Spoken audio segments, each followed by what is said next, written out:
To my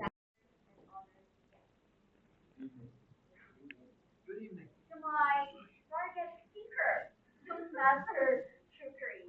You ignited the theme for today's meeting. Small steps, big results. And we have seen the big results you had. You have proven that you are not only a professional engineer, but a true engineer in real life.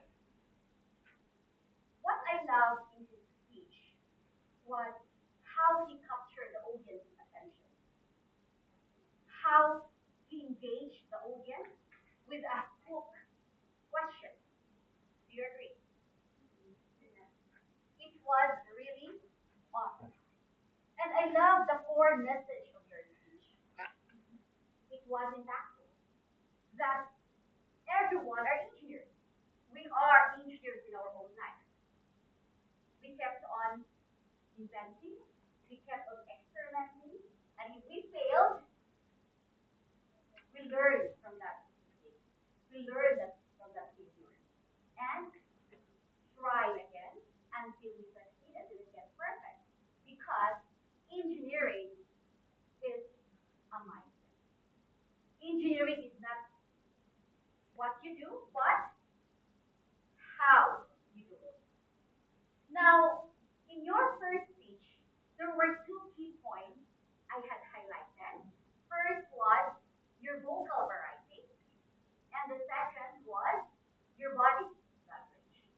For your vocal variety, I need you to increase a little bit of your voice, increase the pitch of your voice. I know majority of the engineers are serious, right? So it's a challenge for them to play with their voice. But I know you can do it next time. And for your body language, I need you to work effectively with your hand gestures and of course your facial expression. And I have noticed that you didn't bring the props anymore the same way. But it's not necessary unless it will add value to your speech. But you just have to work on with your facial expression, use the stage freely as you transition in your speech. Overall, it was super. Keep reigniting those 2 points, vocal variety and body language.